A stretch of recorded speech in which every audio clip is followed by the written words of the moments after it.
தேவ சமூகத்தில் தாழ்த்தி செபிப்போம். கர்த்தருடைய நாமம் மகிமைப்படுவதாக. வானத்திற்கும் பூமிக்கும் சகல அதிகாரம் படைத்த எங்கள் நல்ல தகப்பனே, உங்களை துதிக்கிறோம், ஸ்தோத்தரிக்கிறோம், நன்றி செலுத்துகிறோம். இந்த வார்த்தைக்காக உங்களை செபிக்கிறோம். ஆண்டவரே, தகப்பனே, வார்த்தை கொடுத்த தாசனை கர்த்தர் மறைத்து வெளிப்படுங்க. கர்த்தர் எங்களோடு இடைபடும்படியாக செபிக்கிறோம். இந்த வார்த்தை கேட்கிற ஜனங்களுக்கு பிரயோஜனமாக இருக்கட்டும். இயேசு நாமத்தில் கேட்கிறோம் எங்கள் ஜீவன நல்ல பிதாவே, ஆமென். அல்லேலூயா, அல்லேலூயா. கர்த்தருடைய நாமம் மகிமைப்படுவதாக. கர்த்தர் ஆராதிக்கும்படியாய் கடந்து வந்திருக்கிற உங்கள் அனைவரையும் மீண்டும் வரப்போகிற இயேசு நாமத்தில் நான் வாழ்த்துகிறேன், நான் வரவேற்கிறேன். கர்த்தர் நம்மோடு பேசுவாராக. அல்லேலூயா. எத்தனை பேர் சந்தோஷமா இருக்கிறீங்க? அல்லேலூயா. நல்லவர். ஏசாயாவின் தீர்க்கதரிசன புத்தகம் 59வது அதிகாரம். ஏசாயாவின் தீர்க்கதரிசன புத்தகம் 59ஆம் அதிகாரம், அதனுடைய 19வது வசனத்தின் பின்பகுதி, கீழ்ப்பகுதி. கர்த்தருடைய ஆவியானவர் அவனுக்கு விரோதமாய் கொடியேற்றுவார். வெள்ளம் போல சத்துரு வரும்போது கர்த்தருடைய ஆவியானவர் அவனுக்கு விரோதமாய் கொடியேற்றுவார். கர்த்தருடைய பரிசுத்த நாமம் மகிமைப்படுவதாக. தேவன் கொடுக்கிற ஒரு வாக்குத்தத்த வார்த்தை என்னவென்று சொன்னால், வெள்ளம் போல சத்துருக்கள் வரும்போது கர்த்தருடைய ஆவியானவர் அவனுக்கு விரோதமாய் கொடியேற்றுவார் என்று சொன்னால், அவனுக்கு விரோதமாய் இல்ல, சத்துரு எழும்பி வரும்போது அவர் நமக்கு முன்னின்று ஜெயத்தை தருகிற தேவனா இருக்கிறார். அல்லேலூயா. கர்த்தர் நம்மோடு பேசுவாராக. சத்துருக்களுக்கு முன்பு தேவ பிள்ளைகளின் ஜெயம். நமக்கு ஒரு முன்னாடி சத்துரு எழும்பி வரான்னு சொன்னா, அந்த சத்துருவை கண்டு பயந்து ஓடி போவதை காட்டிலும் அந்த சத்துருக்கு முன்பாக தேவனை நிறுத்தும் போது அந்த ஆவியானவர் நமக்கு விரோதமாய் எழும்பி வருகிற அந்த சத்துருவுக்கு விரோதமாய் அவர் கொடியேற்றி கர்த்தர் நமக்கு ஜெயத்தை தருகிறவராக இருக்கிறார். அல்லேலூயா. ஏசாயாவின் தீர்க்கதரிசன புத்தகம் 59ஆம் அதிகாரம், இதனுடைய 19வது வசனத்துடைய பின்பகுதி கீழே சொல்லப்பட்டிருக்கிற வசனம், வெள்ளம் போல சத்துரு வருவான். வெள்ளம் போல சத்துரு கடந்து வருவான். ஒரு தண்ணீர் போல வருவான். அவன் வரும்போது அவனுக்கு விரோதமாய் தேவன் முன்பாக நின்று நம்மை பாதுகாத்து நடத்துவார். அல்லேலூயா. கர்த்தர் நாம் மகிமைப்படுவதாக. இது இஸ்ரவேல் ஜனங்களுக்கு கர்த்தர் கொடுத்த ஒரு வாக்குத்தத்த வார்த்தை. பாருங்க, அப்பொழுது சூரியன் அஸ்தமிக்கும் திசை தொடங்கி கர்த்தரின் நாமத்தை துதிக்கும் சூரியன் உதிக்கும் திசை தொடங்கி அவருடைய மகிமைக்கு பயப்படுவார்கள் என்று சொல்லி இஸ்ரவேல் ஜனங்களுக்கு கர்த்தர் கொடுத்த வாக்குத்தத்தம், உங்களுக்கு விரோதமாய் யார் எழும்பி வந்தாலும் கர்த்தருடைய ஆவியானவர் உங்களுக்கு விரோதமாய் எழும்பி வருகிற சத்துருக்கு முன்பாக அவர் நின்று உங்களை பாதுகாத்து நடத்துவார் என்று சொல்லி. அதான் தலைப்பு உங்கள் மத்தியிலே பேசும்படியாய் கர்த்தரோடு பேசின வார்த்தை, சத்துருக்கள் முன்பு தேவன் பிள்ளைகளின் ஜெயம். அல்லேலூயா. நாம் சத்துருக்கள் முன்பாக இருக்கிறோம் என்று சொன்னால் நமக்கு ஜெயத்தை கொடுக்கிற தேவன் அவர் நம்மோடு கூட. எத்தனை பேர் விசுவாசிக்கிறீங்க? அல்லேலூயா. கர்த்தர் நாம் மகிமைப்படுவதாக. தேவ பிள்ளைகள் சத்துருக்கு முன்பாக எப்படி ஜெயம் எடுத்தார்கள்? நம்முடைய வாழ்க்கையிலும் நம் ஜெயம் எடுக்க என்ன செய்ய வேண்டும்? நம்முடைய வாழ்க்கையில் நாம் செய்ய வேண்டிய காரியம் ஒன்றே ஒன்று, தேவனுடைய வார்த்தைக்கு நாம் கீழ்ப்படிய வேண்டும். தேவன் செய்யாத இந்த காரியத்தை நீ செய்யாதே என்று சொல்லி இந்த காரியத்தை செய்து அடிமைத்தனத்திலிருந்து இஸ்ரவேல் ஜனங்களை கர்த்தர் அழைத்துக் கொண்டு வந்தார் என்று சொன்னால், நாம் தேவனுடைய வார்த்தைக்கு கீழ்ப்படிந்து அவர் கொடுத்த கற்பனைகளை கைக்கொண்டு நடக்கிற நமக்கு விரோதமாய், நம்முடைய குடும்பத்துக்கு விரோதமாய் சத்துருக்கள் எவ்வளவு எழும்பி வந்தாலும் சரி, நீங்க பயப்படாதீங்க. கர்த்தருடைய ஆவியானவர் நமக்கு ஜெயத்தை கொடுப்பார். அல்லேலூயா. கர்த்தர் நல்லவர். நம்முடைய வேதாகம புஸ்தகத்தில் அநேக குறித்து பார்க்கும்போது தேவ பிள்ளைகளுக்கு முன்பாக தேவன் அற்புதமாய் நடத்தினார். அதுல 2 காரியங்களை மாத்திரம் உங்களை மத்தியில் சொல்லி நான் தேவ செய்தி முடிக்க ஆசைப்படுகிறேன். கர்த்தர் நம்மோடு பேசுவாராக. நீங்க ஜெபத்தோடு காத்திருங்கள். கர்த்தர் நல்லவராக இருக்கிறார். அல்லேலூயா. கிதியோனை குறித்து நம்ம பார்க்கும்போது, கிதியோன் மீதியானியருடைய கைக்கு தன்னுடைய கோதுமையும் தன்னுடைய ஆசீர்வாதத்தையும் பாதுகாத்துக் கொள்ளும்படியா. நியாயாதிபதிகள் புஸ்தகம் 6ஆம் அதிகாரம், நியாயாதிபதிகள் புஸ்தகம் 6ஆம் அதிகாரம், அதனுடைய 11வது வசனம்.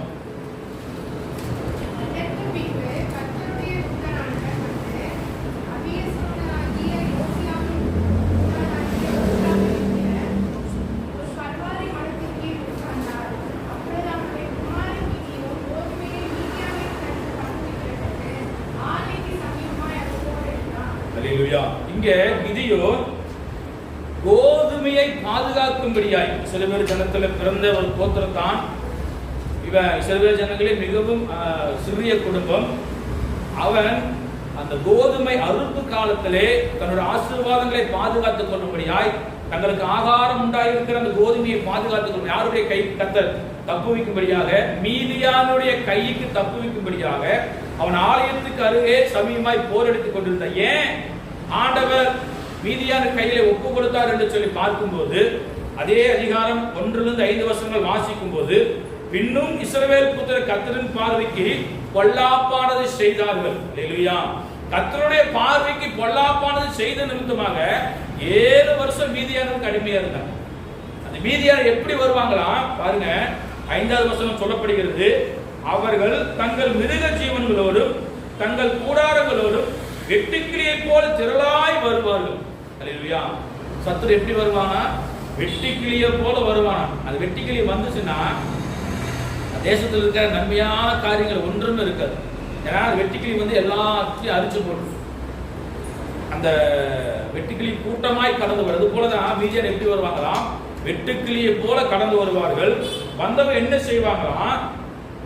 அவர்களும் அவர்கள் ஒட்டகங்களும் எண்ணி முடியாததா இருக்கும். இந்த பிரகாரமாக தேசத்தை கெடுத்து விட அதிலே வருவார்கள் என்று சொல்லி, எப்படி தேசத்தை கெடுக்கும்படியாய், தேசத்தை அதில் இருக்கிற ஆசீர்வாதத்தை பிடுங்கி கொண்டு போகும்படியாய் வெட்டுக்கிளியை போல சத்துரு வருவான். அல்லேலூயா. ஆனால் தேவன் 7 வருஷம் மீதியார் கையில் ஒப்பு கொடுத்தார். ஏன்? தேவனுடைய வார்த்தைக்கு மீண்டும் பொல்லாப்பு செய்தார் கர்த்தரின் பார்வைக்கு. ஆண்டவர் சொல்றாரு, என்னை என்று வேற தேவனும் உண்டாயிருக்க வேண்டாம் என்று சொன்னதுக்கு அப்புறம் இஸ்ரவேல் ஜனங்கள் எப்படியா அந்த விக்கிரகத்தை வணங்குறத ஒரு நாள் விடல. யோசுவாவுக்கு அப்புறம் நியாயாதிபதிகள் காலம் விசாரிக்கிற காலத்தில் இது நடந்த காரியம். அவர்கள் தாங்கள் நினைத்து கொண்ட ஒவ்வொரு காரியத்தையும் அவர்கள் செய்த போது கர்த்தரின் பார்வைக்கு அது பொல்லாப்பா இருந்துச்சு. இது செய்யாத என்று சொன்னதுக்கு அப்புறம் நம்ம மீறி செய்யும் போதுதான் கர்த்தர் நம்ம அடிமைத்தனத்தில் கொண்டு வைக்கும். அல்லேலூயா. அல்லேலூயா. தேவன் நம்ம கொடுத்திருக்கிற காரியம், இந்த காரியத்தை நீ செய்யாத, இந்த காரியத்தை நீ செய்தேன்னு சொன்னா அந்த காரியத்துக்கு அடிமையா போவேன். நீ அடிமையாய் போனதுக்கு அப்புறம் ஆசீர்வாதம் உனக்கு தடைபட்டு போகும். பாருங்க, 7 வருஷம் மீதியார் கையில் ஒப்பு கொடுத்தார். அவர்கள் வந்து இஸ்ரவேல் ஜனங்கள் இருக்கிற அந்த ஆகாரத்தினுடைய ஆசீர்வாதங்கள் எல்லாம் விடுங்கி கொண்டு போவார். வெட்டுக்கிளியை போல சத்துரு எழுப்பி வரும். அல்லேலூயா. வெட்டுக்கிளியை போல சத்துரு வாழ்க்கையில் எழுப்பி வரலாம். ஆனாலும் உங்களுக்கு முன்பாக நிற்கிற ஆவியானவர் யார் என்று சொன்னால் சர்வத்தை உண்டாக்குற தேவன். அல்லேலூயா. சத்துருக்களுக்கு முன்பாக அவர் கொடி ஏற்றுவார் என்று சொன்னால், உங்க சத்துருக்களுக்கு முன்பாக அவர் கொடி ஏற்றுவார் என்று சொன்னால், நாம் செய்ய வேண்டிய காரியம் தேவனுடைய வார்த்தைக்கு கீழ்ப்படிய வேண்டும். அதுக்கப்புறம் 7 வருஷத்துக்கு அப்புறம் தான் இஸ்ரவேல் ஜனங்களுக்கு மனம் திரும்புதல் வருது. பாருங்க, 6வது வசனம் வாசிக்கும் போது, இப்படியா மீதியானினாலே இஸ்ரவேல் மிகவும் சிறுமைப்பட்டார்கள். அப்பொழுது இஸ்ரவேல் புத்திரர் கர்த்தரை நோக்கி முறையிட்டார்கள். அவர் சொன்ன காரியத்தை கீழ்ப்படிஞ்ச ஏன் 7 வருஷம்? அவர் சொன்ன வார்த்தைக்கு கீழ்ப்படிஞ்ச ஏன் 7 வருஷம் ஆண்டவர் அடிமைத்தனத்தில் வைக்கிறாரு? இங்க அந்த 7 வருஷத்துக்கு அப்புறம் மீண்டும் இஸ்ரவேல் ஜனங்கள் எப்படியா சொல்றாரு, மீதியானி நிமித்தமாக இஸ்ரவேல் ஜனங்கள் சிறுமைப்பட்டார்கள். அவர்கள் மனம் திரும்பி தேவனை பார்த்து முறையிட்டார்கள். முறையிட்டதுக்கு அப்புறம் ஆவியானவர் 6-7 வசனங்கள் 2 வசனங்கள் வாசிக்கும் போது அவர் தீர்க்கதரிசி அனுப்புகிறார். பாருங்க, 8வது வசனத்துல கர்த்தர் ஒரு தீர்க்கதரிசி அவர்களிடத்தில் அனுப்பினார். அவன் அவர்கள் நோக்கி, இஸ்ரவேலின் தேவனாகிய கர்த்தர் உரைக்கிறது என்னவென்றால், நான் உங்களை எகிப்திலிருந்து வரவும் அடிமைத்தன வீட்டிலிருந்து புறப்படவும் செய்து, அவர் சொன்ன அந்த அற்புதங்கள் எல்லாம் சொல்லி அழைத்து கொண்டு வந்ததுக்கு அப்புறம் அவர் சொல்லுகிறார், நீங்க இப்படி எல்லாம் ஆண்டவர் நான் உங்களை அழைத்து கொண்டு வந்தேன், ஆனாலும் என் பார்வைக்கு நீங்க பொல்லாப்பானது செய்த நிமித்தமாக ஒரு 7 வருஷம் அடிமைத்தனத்தை வைத்த, இனி அந்த அடிமைத்தனத்தில் உங்களை விடுவிப்பேன் என்று சொல்லி, அப்பொழுதுதான் யாரு கடந்து வரான்? கர்த்தருடைய தூதனானவர் கடந்து வந்து ஒரு கருவாலி மரத்துக்கு கீழே உட்கார்ந்து இருக்கிற சமயத்துல அதுக்கு பக்கத்துல தான் கிதியோன் கோதுமையை மீதியானுடைய கைக்கு தப்பும்படியாக போரடித்துக் கொண்டிருக்கிறான் அப்படின்னு சொல்லி பார்க்கிறோம். அல்லேலூயா. அவர் சொல்லுகிறான், கிதியோனை பார்த்து பராக்கிரமசாலியே கர்த்தர் உன்னோடு இருக்கிறார் என்று சொல்லி. அது 12வது வசனம் வாசிக்கும் போது கர்த்தருடைய தூதனானவர் அவருக்கு தரிசனமாகி பராக்கிரமசாலியே கர்த்தர் உன்னோடு இருக்கிறார் என்றார். அல்லேலூயா. எப்படி கர்த்தர் உன்னோடு இருக்கிறார்? கர்த்தர் என்னோடு இருக்கிறார் என்று சொன்னால், எனக்கு விரோதமாக எழும்பி வருகிற சத்துருக்கு கர்த்தர் என்னை விலக்கி பாதுகாத்து அவர் எனக்கு ஜெயக்கொடியை கொடுப்பார். அல்லேலூயா. யெகோவா நிசி, ஜெயம் தருகிற தேவன், அவர் ஜெயக்கொடியா இருக்கிறார். 13 16 வசனங்கள் வாசிக்கும் போது கிதியோன் தன்னுடைய குடும்பத்தின் காரியங்களை சொல்றான். குடும்பத்தின் காரியங்களை சொல்லும்போது அவன் சொல்றான், ஆண்டவரே, நான் மனாசே குடும்பத்தில் என்னோட குடும்பம் ரொம்ப சிறுசு, நான் மனாசேயில் என்னுடைய குடும்பம் மிகவும் எளியது, என் தகப்பன் வீட்டில் நான் எல்லோரிலும் சிறியவன் என்று சொல்லி அவரோட குடும்பத்தில் இருக்கிற காரியங்களை அவன் சொல்லுகிறான். சொன்னதுக்கு அப்புறம் கர்த்தர் சொல்றாரு பாருங்க, 16வது வசனம், அதற்கு கர்த்தர், நான்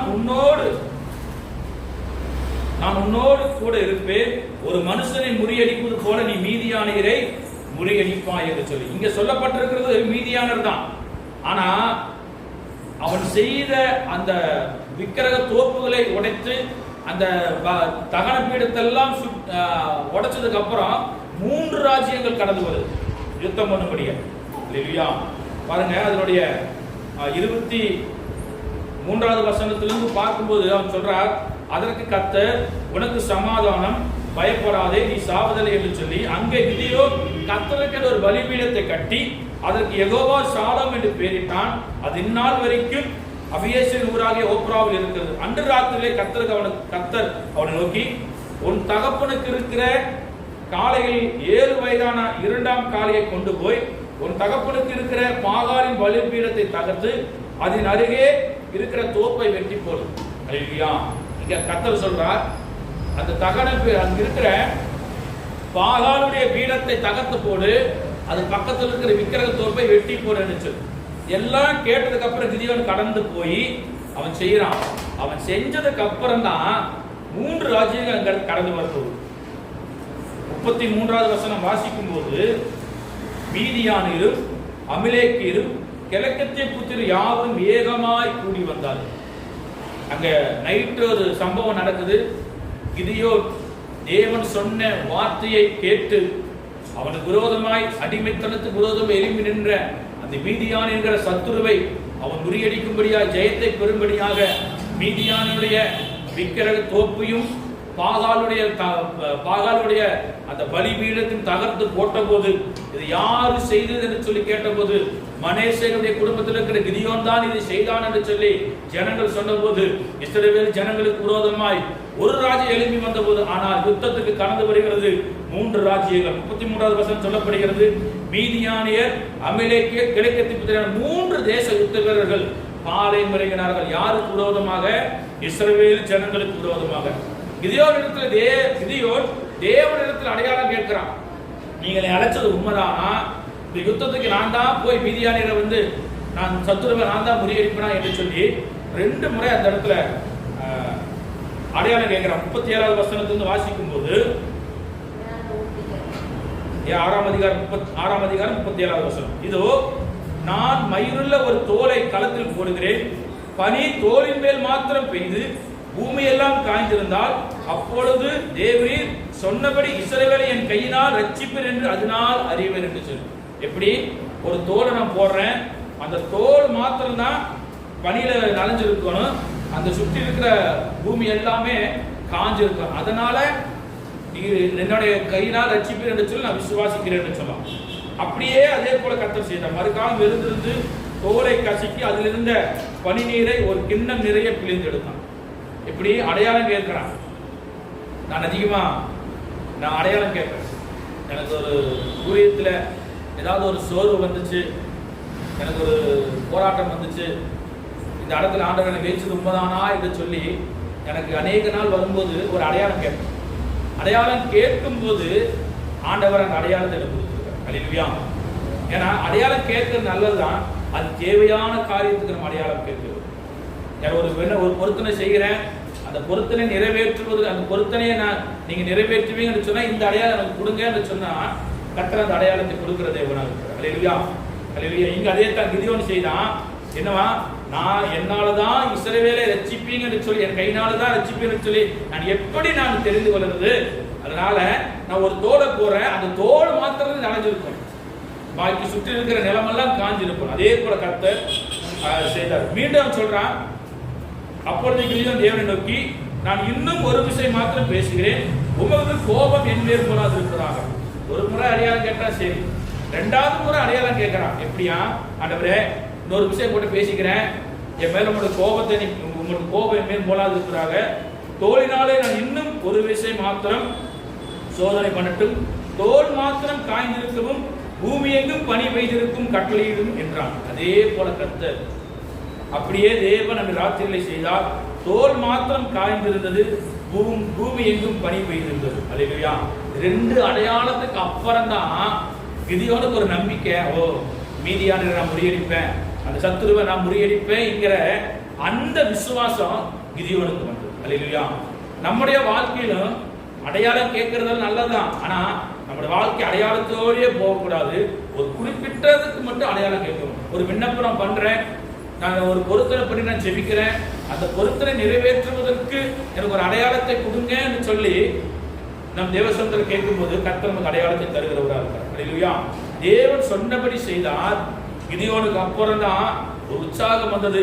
யுத்தத்திற்கு கடந்து போகிறான். 7ஆம் அதிகாரம் அதனுடைய 2வது வசனத்தில், அப்பொழுது கர்த்தர் கிதியோனை நோக்கி, நான் மீதியானியரை உன்னோடு இருக்கிற ஜனத்தின் கையில் ஒப்புக் கொடுக்கிறதற்கு அவர்கள் மிகுதியா இருக்கிறார்கள். என் கை என்னை ரட்சித்தது என்று இஸ்ரவேலுக்கு விரோதமாக வீம்பு பேசுவதற்கு இடமாகும். அல்லேலூயா. இங்க ஒரு காரியம் கர்த்தர் சொல்றாரு.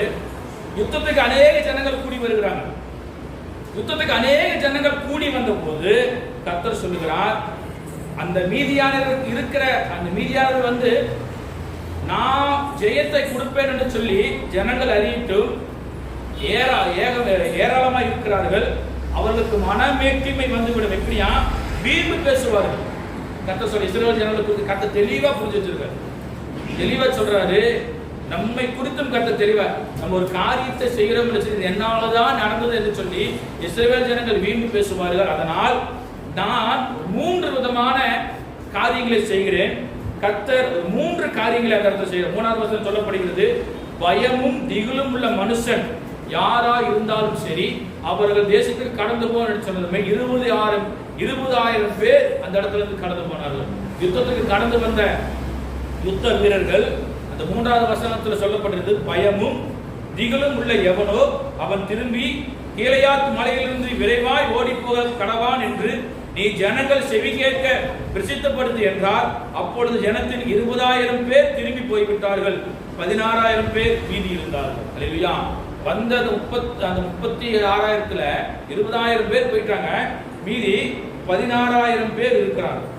அப்புறம் கிதியோன் ஜனங்களுக்கு இன்னும் அதிகம், எப்படி கர்த்தர் சொல்றாரு, கர்த்தர் கிதியோனை நோக்கி ஜனங்கள் இன்னும் அதிகமா இருக்கிறாங்க, அதனால நீ தண்ணீர் அணையில கொண்டு போ. தண்ணீர் அணையில கொண்டு போகும்போது அந்த தண்ணீரை குடிக்கிற 3 விதமான யுத்த வீரர்கள் அங்க இருக்கிறாங்க. பாருங்க, 3 விதமாக கர்த்தர் பிரித்தார். எப்படியா, ஒன்று அதனுடைய 5வது வசனம் வாசிக்கும் போது, அப்படியே அவன் ஜனங்களை தண்ணீர் அண்டைக்கு இறங்கி போக பண்ணினான். அப்பொழுது கர்த்தர் கிதியோனை நோக்கி, தண்ணீரை ஒரு நாய் குடிக்கும், நாய் நக்கும் பிரகாரமாக அதை தன் நாவினாலே நக்குகிறவன் எவனோ அவனை தனியையும், குடிக்கிறதற்கு முழங்கால் ஊன்றி குடிக்கிறவன் எவனோ அவனை தனியையும் நிறுத்து என்றார். தங்கள் கையால் அள்ளி தங்கள் வாய் கொடுத்து நக்கி கொண்டவர்கள் லக்கம் 300 பேர். மற்ற ஜனங்கள் எல்லாரும் தண்ணீரை குடிப்பதற்கு முழங்கால் ஊன்றி நின்றார்கள். அல்லேலூயா. இங்க ஆண்டவர் 3 காரியத்தை செய்கிறார். எப்படி 2 காரியத்தை செய்கிறார். ஒன்று, நாய் குடிக்கிற பிரகாரமாய் குடிக்கிறவனை தனியாக நிறுத்து, முழங்கால் படியிட்டு குடிக்கிறவனை தனியாக நிறுத்து என்று சொல்லி அள்ளி குடித்தவர்கள் அப்படின்னு சொல்லி கர்த்தர் பிரிக்கிறார். பிரித்ததுக்கு அப்புறம் 7வது வசனம் சொல்லப்படுகிறது, தேவன் நக்கி குடித்த அந்த 300 பேரை கொண்டு இஸ்ரவேல் ஜனத்திற்கு அந்த சத்துருவுக்கு முன்பாக கர்த்தர் ஜெயக்கொடி ஏற்றப் போகிறார். அல்லேலூயா. எப்படி அந்த 300 பேரை கொண்டுதான் கர்த்தர் அந்த யுத்தத்தை செய்ய போகிறார். பாருங்க, அதனுடைய 7ஆம் அதிகாரம் 18வது வசனம் வாசிக்கும் போது, நானும் என்னோடு இருக்கும் சகல மனுஷரும் எக்காலம் ஊதும் போது நீங்கள் பாலத்தை சுற்றி எங்கும் எக்காலங்களை ஊதி கர்த்தருடைய பட்டயம் கிதியோனுடைய பட்டயம் என்பீர்களாக என்று சொன்னான். அங்க அதுக்கப்புறம் 300 பேரை கொண்டு கர்த்தர் ஒரு அற்புதத்தை கர்த்தர் செய்ய போகிறார். 18வது வசனம் சொல்லப்படுகிறது, கிதியோன் அந்த 300 பேரை பார்த்து சொல்லுகிறான், நீங்கள் கர்த்தருடைய பட்டயம் கிதியோனுடைய பட்டயம் என்பீர்களாக என்று சொன்னான். 20-21 வசனங்கள் வாசிக்கும் போது 300 பேரும் கிதியோன் சொன்னபடியே செய்தார்கள். அல்லேலூயா. இப்படி தேவனுடைய வார்த்தைக்கு கிதியோன் எப்படி கீழ்ப்படிந்தாரோ அதே போல இஸ்ரவேல் அந்த யுத்த வீரர்களும் கிதியோனுடைய வார்த்தைக்கு கீழ்ப்படிந்தார்கள். பாருங்க, 3 படைகளில் மனுஷர் எக்காலங்களை ஊதி ஊதி பானைகளை உடைத்து தீவட்டிகளை தங்கள் இடது கையிலும் ஊதும் எக்காலங்களை தங்கள் வலது கையிலும் பிடித்துக் கொண்டு கர்த்தருடைய பட்டயம் கிதியோனுடைய பட்டயம் என்று சத்தமிட்டு பாளையத்தை சுற்றிலும் அவரவர் தங்கள் நிலையிலே நின்றார்கள். எப்படி 3 ராஜ்யங்கள் வெட்டுக்களை போல கடந்து வந்து நிற்கிறாங்க. அந்த 3 ராஜ்யங்களை முறியடிக்கும்படியாக கர்த்தர் 300 பேரை தெரிந்து கொண்டார். அந்த 300 பேர் செய்த காரியம் கர்த்தருடைய பட்டயம் கிதியோனுடைய பட்டயம் என்று சொல்லி தேவன் அந்த வார்த்தையை கேட்டு அவர்கள் எங்கே நின்றார்களோ அதே இடத்துல தான் நின்றார்கள். அவர்கள் ஒன்று உள்ள போகல. நல்லா கவனித்து பார்க்கும்போது அந்த 300 பேரும் எக்காலம் ஊதுகையில் 22வது வசனம் சொல்லும் போது 300 பேரும் எக்காலங்களை ஊதுகையில் கர்த்தர் பாளையம் எங்கும் ஒருவர் பட்டயத்தை ஒருவருக்கு விரோதமாய் ஓங்க பண்ணினார். அல்லேலூயா. எப்படி 300 பேர் எக்காலம் ஊதுகையில் அந்த 3 கிழக்கத்தின் புத்தியர், அம்மோனியர், அமிலேக்கியர், மீதியானியர், கிழக்கத்தின் 3 ராஜ்யங்களுக்கும் அந்த 3 யுத்த வீரர்களுக்கு ஒருவருக்கு விரோதமாக ஒருவர் இவருடைய பட்டயத்தை கர்த்தர் ஓங்க பண்ணினார். அல்லேலூயா. எப்படி இஸ்ரவேல் ஜனங்கள் ஜெயத்தை எடுத்தார்கள் என்று சொன்னால் தேவனுடைய பார்வைக்கு பொல்லாப்பு செய்தாங்க. 7 வருஷம் அடிமை. அதுக்கப்புறம் முறையிட்டார்கள். கிதியோனை கொண்டு இஸ்ரவேல் ஜனங்களுக்கு எழுப்பி வந்த அந்த சத்துருக்களை கர்த்தர் முறியடித்தார். அல்லேலூயா. எப்படி ஒருவர் பட்டயத்தை ஒருவருக்கு விரோதமாய் ஓங்க பண்ணினார். தேவன் 3 ராஜ்யங்களை அளித்து இஸ்ரவேல் ஜனங்களுக்கு ஜெயத்தை கொடுத்து கர்த்தர் ஜெயம் கொடுக்கிறவர் என்று சொல்லி அந்த இடத்துல தேவநாமம் மகிமைப்பட்டது. அல்லேலூயா.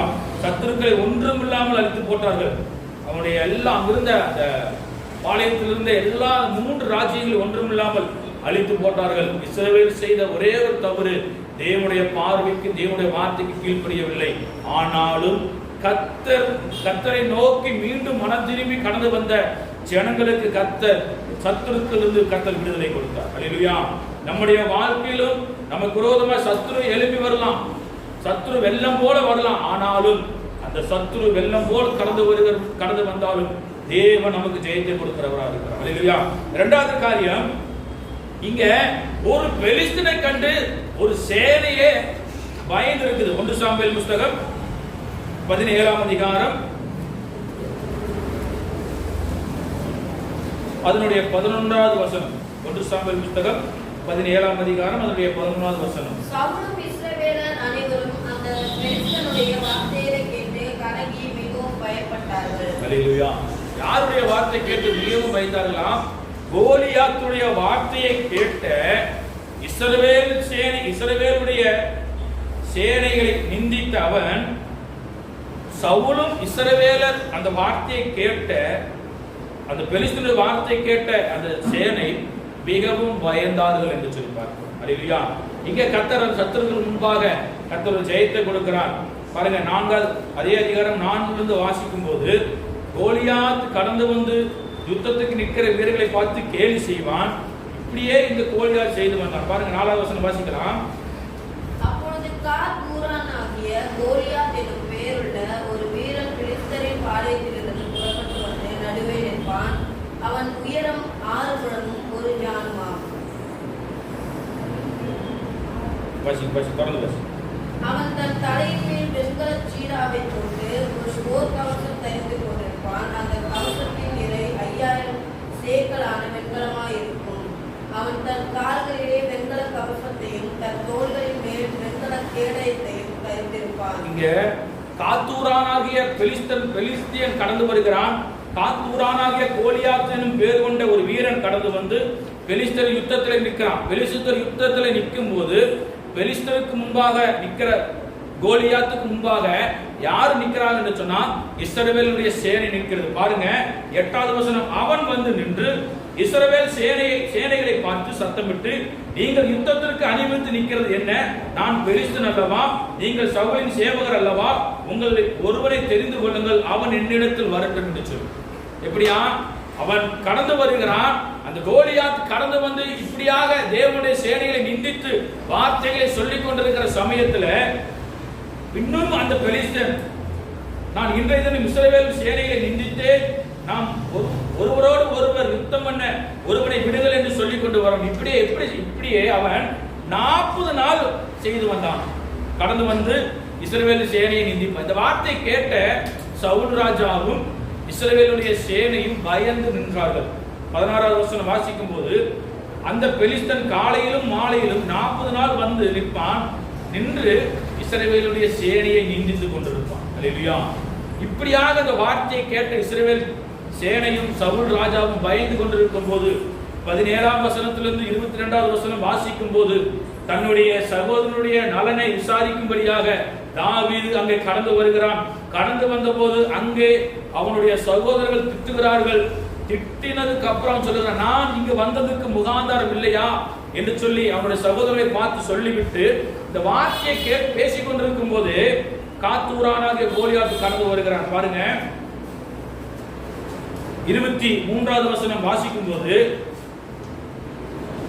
23வது வசனம் 17ஆம் அதிகாரம் 23. அவன் இவர்களோடு பேசிக் கொண்டிருக்கையில், இதோ காத்தூரானாகிய கோலியாத் என்று பெயருள்ள அந்த பெலிஸ்த வீரன் பெலிஸ்தரின் சேனைகளிலிருந்து எழும்பி வந்து நின்று முன் சொன்ன வார்த்தைகளையே சொன்னான். அதை தாவீது கேட்டான். 24வது வசனம் வாசிக்கலாம். இஸ்ரவேல் எல்லாரும் அந்த மனுஷரை காணும் போது மிகவும் பயப்பட்டு அவன் முகத்திற்கு விலகி ஓடி போவார்கள். அல்லேலூயா. ஒரே ஒரு சத்துருக்கு முன்பாக இஸ்ரவேல் ஜனங்கள், இஸ்ரவேல் சேனை எல்லாம் பயந்து ஓடுச்சுன்னு சொன்னா அவன் எப்படியா இருப்பான் பாருங்க. ஆனால் இந்த வார்த்தையை கேட்டுக்கொண்டிருந்த தாவீது சொல்லுகிறான், அப்பொழுது தாவீது தன் நண்டையிலே நிற்கிறவர்களை பார்த்து, 26வது வசனம், தன் நண்டையிலே நிற்கிறவர்களை பார்த்து, இந்த பெலிஸ்தனை கொன்று இஸ்ரவேலுக்கு நேரிட்டு நிந்தை நீக்கிறவனுக்கு என்ன செய்யப்படும்? ஜீவனுள்ள தேவனுடைய சேனையில் நிந்திக்கிறதுக்கு விருத்து சேதனம் இல்லாத இந்த பெலிஸ்தன் எம்மாத்திரம் என்று சொல்லி அவனுக்கு ஒரு வைராக்கியம் வரணும். அல்லேலூயா. அந்த பெலிஸ்தனை கொல்ல வேண்டும், அது கொன்ன என்ன கிடைக்கும் என்று சொல்லி அவனுக்கு ஒரு வைராக்கியம். ஏன்னா அவன் தேவனை ஆராதிக்கிற ஒரு தேவ பிள்ளை.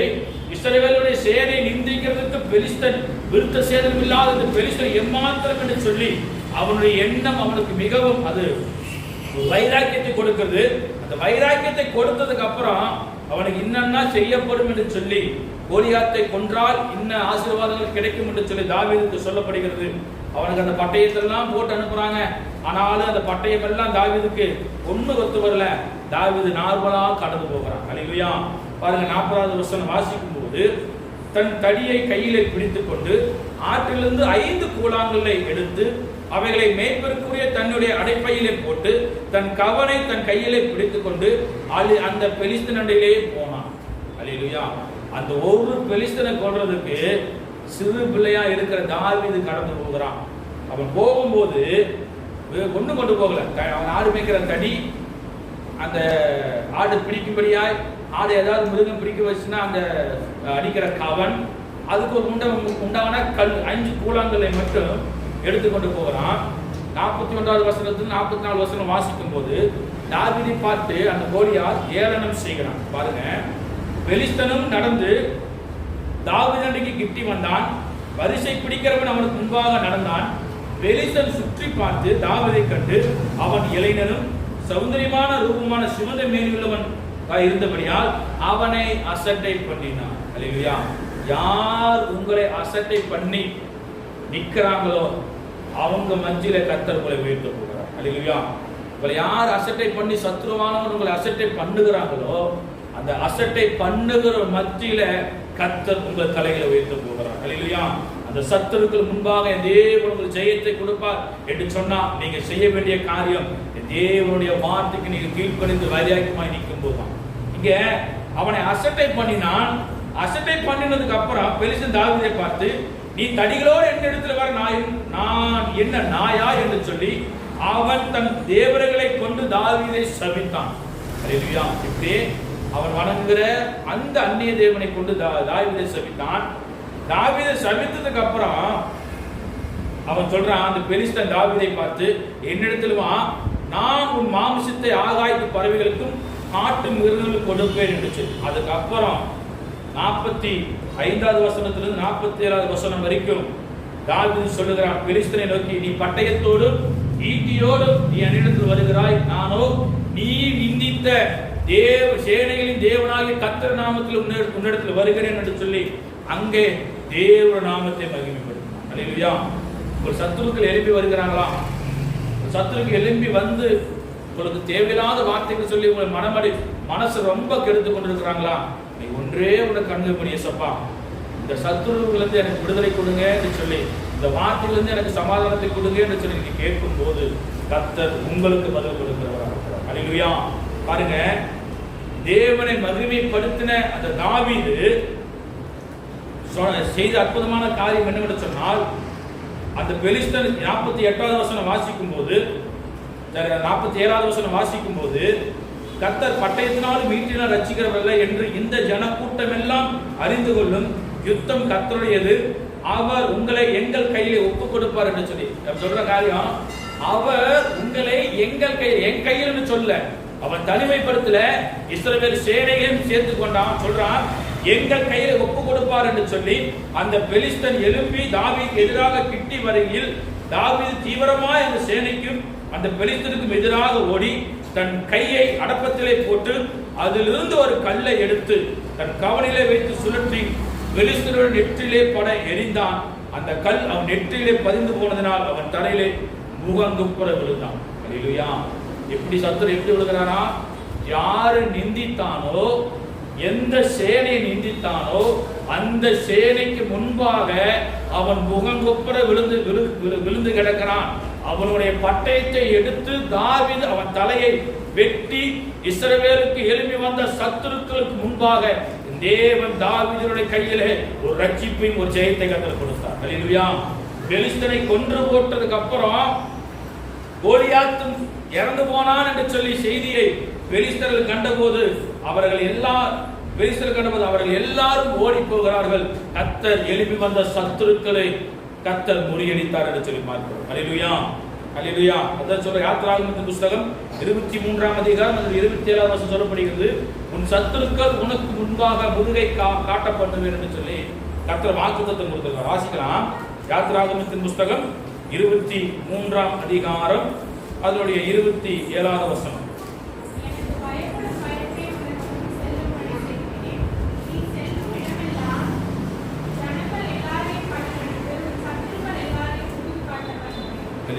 இப்படி தேவ பிள்ளைகளுக்கு விரோதமாக யார் எழும்பி வந்தாலும் சரி, எந்த சத்துரு எழும்பி வந்தாலும் சரி, நான் அவர்களை உனக்கு முன்பாக முதுகை காட்ட பண்ணுவேன் என்று சொல்லி கர்த்தர் சொல்லுவார். எத்தனை பேர் விசுவாசிக்கிறீங்க? அல்லேலூயா.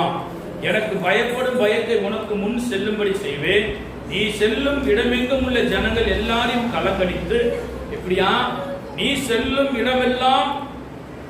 இடமெங்கும் உள்ள ஜனங்கள் எல்லாரையும் கலங்கடித்து உன் சத்துருக்கள் எல்லாரையும் முதுகு காட்ட பண்ணுவேன் என்று சொல்லி கர்த்தர் சொல்லுவார்.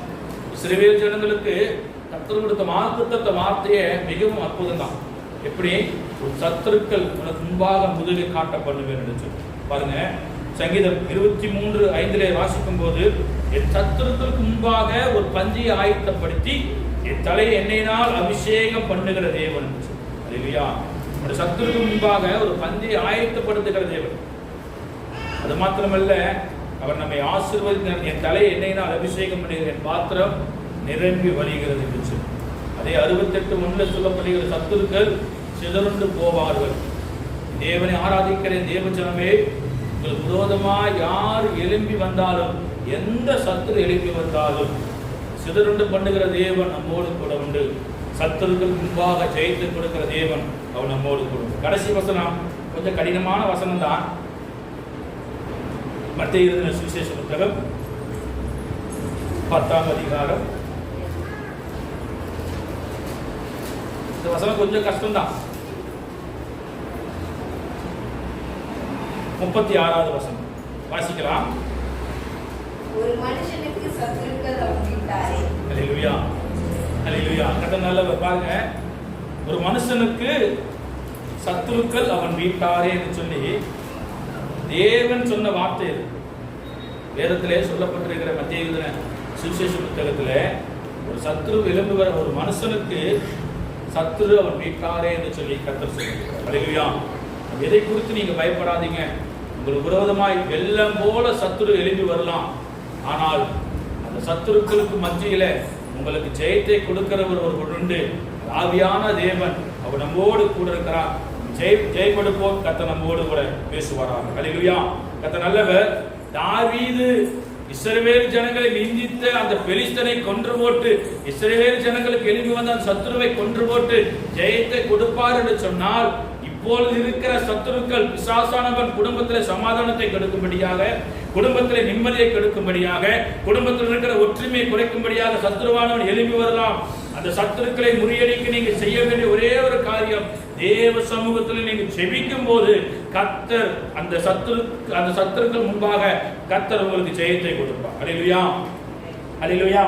கர்த்தர் நல்லவர். ஏனென்றால் இந்த காலகட்டத்திலே சத்துருவானவன் எப்படி எழுப்பி வருகிறானா, நம்முடைய குடும்பத்தை சமாதானத்தை கெடுக்கும்படியாக, நம்முடைய குடும்பத்திலே நிம்மதியை கெடுக்கும்படியாக, தேவையில்லாத வார்த்தைகளை சொல்லி மனதை கெடுக்கும்படியான பிசாசானவன் அநேக காரியங்களை செய்வான். ஆனாலும் நீங்கள் தேவனுடைய வார்த்தைக்கு கீழ்ப்படிந்து தேவனுக்கு உண்மையாய் நீங்க இருக்கும்போது, என் தேவன் உங்களுக்கு விரோதமாய் எழுப்பி வருகிற சத்துருக்களுக்கு முன்பாக என் தேவன் ஜெயத்தை தருவார். கர்த்தர் உங்களோடு கூட இருந்து அற்புதங்களை செய்ய வல்லமுள்ளவராக இருக்கிறார். அல்லேலூயா. ஒரு மனுஷனுக்கு சத்துரு அவன் வீட்டாரா இருந்தாலும் சரி, அந்த வீட்டார் அவனுடைய வீட்டார் அவனுக்கு சத்துருவா எழுப்பி வந்தாலும் அவர்கள் மத்தியிலே நாம நிற்க வேண்டும் என்று சொன்னால், நாம் தேவனுக்கு பிரியமா இருக்க வேண்டும் என்று சொன்னால், தேவனுக்கு வல்லமையா நிற்க வேண்டும் என்று சொன்னால், என் தேவன் கொடுத்த கட்டளைகளுக்கும் கற்பனைகளுக்கும் நாம் கீழ்ப்படிந்து நடக்கும் போது கர்த்தர் நம்மை கொண்டு நம்முடைய சத்துருக்கள் முன்பாக கர்த்தர் ஒரு பந்தி ஆயத்தப்படுத்துவது மாத்திரமல்ல, நம்முடைய சத்துருக்களை முதுக காட்ட பண்ண வேண்டும் என்று சொன்ன தேவன் அவர் நம்மோடு கூட உண்டு. வார்த்தைகளை கர்த்தர் உங்களை, இந்த வார்த்தை மூலமாய் கர்த்தர் உங்களை ஆசீர்வதித்து நடத்த அவர் வல்லமுள்ளவராக இருக்கிறார். அல்லேலூயா. ஏனென்றால் கிதியோனை கொண்டு இஸ்ரவேல் ஜனங்களுக்கு சத்துருக்களுக்கு முன்பாக கர்த்தர் ஒரு அற்புதத்தை செய்வார் என்று சொன்னால், நம்மை கொண்டும் தேசத்தில் எழுப்பி வருகிற சத்துருக்கள் முன்பாக கர்த்தர், நம்முடைய குடும்பத்துக்கு விரோதமாக எழுப்பி வருகிற சத்துருக்கள் முன்பாக கர்த்தர் ஜெயத்தை தருகிற தேவனாக இருக்கிறார். அல்லேலூயா. தேவ சமூகத்தில் கண்களை மூடி நாம் செபிப்போம். கேட்ட வார்த்தையின் பிரகாரமாக வெள்ளம் போல சத்துருக்கள் எழுப்பி வரலாம், ஆவியானவர் அவனுக்கு விரோதமாக கொடியேற்றுவார். அன்பு தேவஜனமே, சத்துருக்கள் முன்பாக தேவ பிள்ளைகளுக்கு கர்த்தர் ஜெயத்தை கொடுக்க வேண்டும் என்று சொன்னால், இஸ்ரவேல் ஜனங்கள் தேவனுடைய பார்வைக்கு பொல்லாப்பானதை செய்து அந்த பாகாலையும் விக்கிரக தோப்புகளையும் வணங்கி இஸ்ரவேலின் தேவனாகிய கர்த்தரை வணங்காமல் தன்னுடைய விக்கிரகத்தை ஆராதித்தது நிமித்தமாக கர்த்தர் 7 வருஷம் அடிமைத்தனத்தில் வைத்தார். அந்த 7 வருஷத்துக்கு அப்புறம் கிதியோனை கொண்டு கர்த்தர் இஸ்ரவேல் ஜனங்களுக்கு எழுப்பி வந்த சத்துருக்களை முன்பாக ஒரு ரட்சிப்பையும் ஒரு ஜெயத்தை கொடுப்பார் என்று சொன்னால், இந்த காலகட்டத்தில் எழுப்பி நிற்கிற இந்த காலகட்டத்தில் நம்முடைய குடும்பத்தை கெடுக்கும்படியாக, குடும்பத்தின் ஆசீர்வாதத்தை கெடுக்கும்படியாக, குடும்பத்தின் நன்மையை கெடுக்கும்படியாக, குடும்பத்தின் சமாதானத்தை கெடுக்கும்படியாக, குடும்பத்தின் நிம்மதியை கெடுக்கும்படியாக எழும்பி வருகிற பிசாசானவன் என்னும் சத்துரு கடந்து வருவான். அந்த சத்துருக்கு முன்பாக நீங்க நிறுத்த வேண்டியது ஒரே ஒரு காரியம் தான், ஜெபம். நீங்க தேவனுக்கு முன்பாக முழங்கால் படிட்டு நீங்க ஜெபிக்கும் போது தேவனுடைய வார்த்தைக்கு கீழ்ப்படிந்து, ஆண்டவரே இந்த சத்துருக்களுக்கு முன்பாக என்னை நீங்க பலப்படுத்துங்க, எனக்கு ஜெயம் கொடுங்க என்று சொல்லி நீங்க கேட்கும் போது ஆவியானவர் உங்களுக்கு விரோதமாக எழும்பி வருகிற சத்துருக்கு முன்பாக கொடியேற்றி அவர் ஜெயம் கொடுக்கிற தேவனாக இருக்கிறார். அவர் யெகோவா நிசியாய், கர்த்தர் உங்களோடு கூட இருந்து ஜெயத்தை தருகிறவராக இருக்கிறார். சத்துருக்களுக்கு முன்பாக நீ பயப்படாத, சத்துருக்கள் முன்பாக நீ பயப்படாத. சத்துருக்களை முதுகு காட்ட பண்ணுவேன் என்று சொன்ன தேவன், உன் சத்துருக்கள் உனக்கு முன்பாக சிதறுண்டு போவார்கள் என்று சொன்ன தேவன், அவர் உங்களோடு கூட இருக்கிறார். சத்துருக்கள் எல்லாம் நீங்க எதை குறித்து நீங்க பயப்பட தேவையில்லை. ஒரு சத்துருக்களை அழிக்கும்படியாக, ஒரு சத்துருக்களை கர்த்தர் முறியடிக்கும்படியாக கர்த்தருடைய ஆவியானவர் உங்களோடு கூட இருக்கிறார். அவர் வந்து சகல சத்தியத்திலும் உங்களை நடத்துகிற தேவன் உங்களோடு கூட. எங்க நீ அசட்ட பண்ணப்பட்டு ஏளனமாய் பேசி நின்னீங்களோ அந்த இடத்துல உங்களை தலைகளை உயர்த்துகிறதுக்கு தேவன் உங்களோடு கூட. தேவ சமூகத்தில் ஒப்பு கொடுப்போம். கர்த்தர் பெரிய காரியங்களை செய்வாராக. வானத்திற்கும் பூமிக்கும் சகல அதிகாரம் படைத்த நல்ல தகப்பனே, ஸ்தோத்திரிக்கிறோம், துதிக்கிறோம், நன்றி செலுத்துகிறோம். ஆண்டவரே, தகப்பனே, வெள்ளம் போன சத்துருக்கள் எழுப்பி வரலாம், அவளுக்கு விரோதமாய் ஆவியானவரை கொடியேற்றுவர் என்று சொன்ன வார்த்தையின் மூலமாக சத்துருக்களுக்கு முன்பாக தேவ பிள்ளைகளுக்கு நீ ஜெயத்தை கொடுக்கிறீர் என்று சொல்லி கிதியோனை குறித்தும் தாவீதை குறித்து நாங்கள் பார்த்தோம். ஆண்டவரே, தகப்பனை கிதியோனை கொண்டு தகப்பனை மீதியானியர், அமலேக்கர், கிழக்கு புத்திர 3 ராஜ்யங்களை அழித்து இஸ்ரவேலுக்கு ஜெயத்தை தந்த தேவன். தாவீதை கொண்டு கோலியாத்தை முறியடித்து இஸ்ரவேலுடைய சேனைக்கு ஜெயத்தை தந்த தேவன். ஆண்டவரே, எங்கள் குடும்பத்துக்கும் எங்களுடைய தகப்பனை ஸ்தோத்திரிக்கிறோம். சமாதானத்தை கெடுக்கும்படியாக எழுப்பி வருகிற சத்துருவானுடைய வீண் வார்த்தைகளுக்கு கர்த்தர் எங்களை விலக்கி நீ ஜெயத்தை தருவீர் என்று சொல்லி நாங்கள் விசுவாசிக்கிறோம். ஆண்டவரே, தகப்பனை இதை கேட்கிற ஒவ்வொரு பிள்ளைகளையும் கர்த்தர் ஆசீர்வதிங்க. தகப்பனை இந்த நாளில் ஆராதனை கலந்து கொண்ட ஒவ்வொரு தேவ பிள்ளைகளையும் கர்த்தர் ஆசீர்வதிக்கும்படியாக இந்த பிள்ளைகளுடைய மனக்குழப்பங்கள், பாரங்கள், பாடுகள் எல்லாவற்றிலிருந்து, எல்லா சத்துருக்களிலிருந்து பிள்ளைகளுக்கு நீ கர்த்தர் ஜெயத்தை கொடுக்கும்படியாக நாங்கள் ஜெபிக்கிறோம். நம்முடைய கர்த்தர் ஒப்புக் கொடுக்கிறோம். கர்த்தர் பெரிய காரியங்களை செய்யுங்க. இயேசு நாமத்தில் கேட்கிறோம். நிஜம் நல்ல பிதாவே, ஆமென். ஆத்துமாவே கர்த்தரை ஸ்தோத்திரி, முழுவதுமே அவருடைய பரிசுத்த நாமத்தை ஸ்தோத்திரி. என் ஆத்துமாவே கர்த்தரை ஸ்தோத்திரி, கர்த்தர் செய்த சகல உபகாரங்களையும் மறவாதே. ஆமென். நம்முடைய கர்த்தராகிய இயேசு கிறிஸ்துவின் கிருபையும் பிதாவாகிய தேவனுடைய அன்பும் பரிசுத்த ஆவியானவருடைய அந்யோன்யமும் இன்றும் மீண்டும் சதா காலங்களிலும் நம் அனைவரோடும் கொண்டிருப்பதாக. ஆமென். அல்லேலூயா, அல்லேலூயா, அல்லேலூயா. ஆசீர்வதிப்பாராக.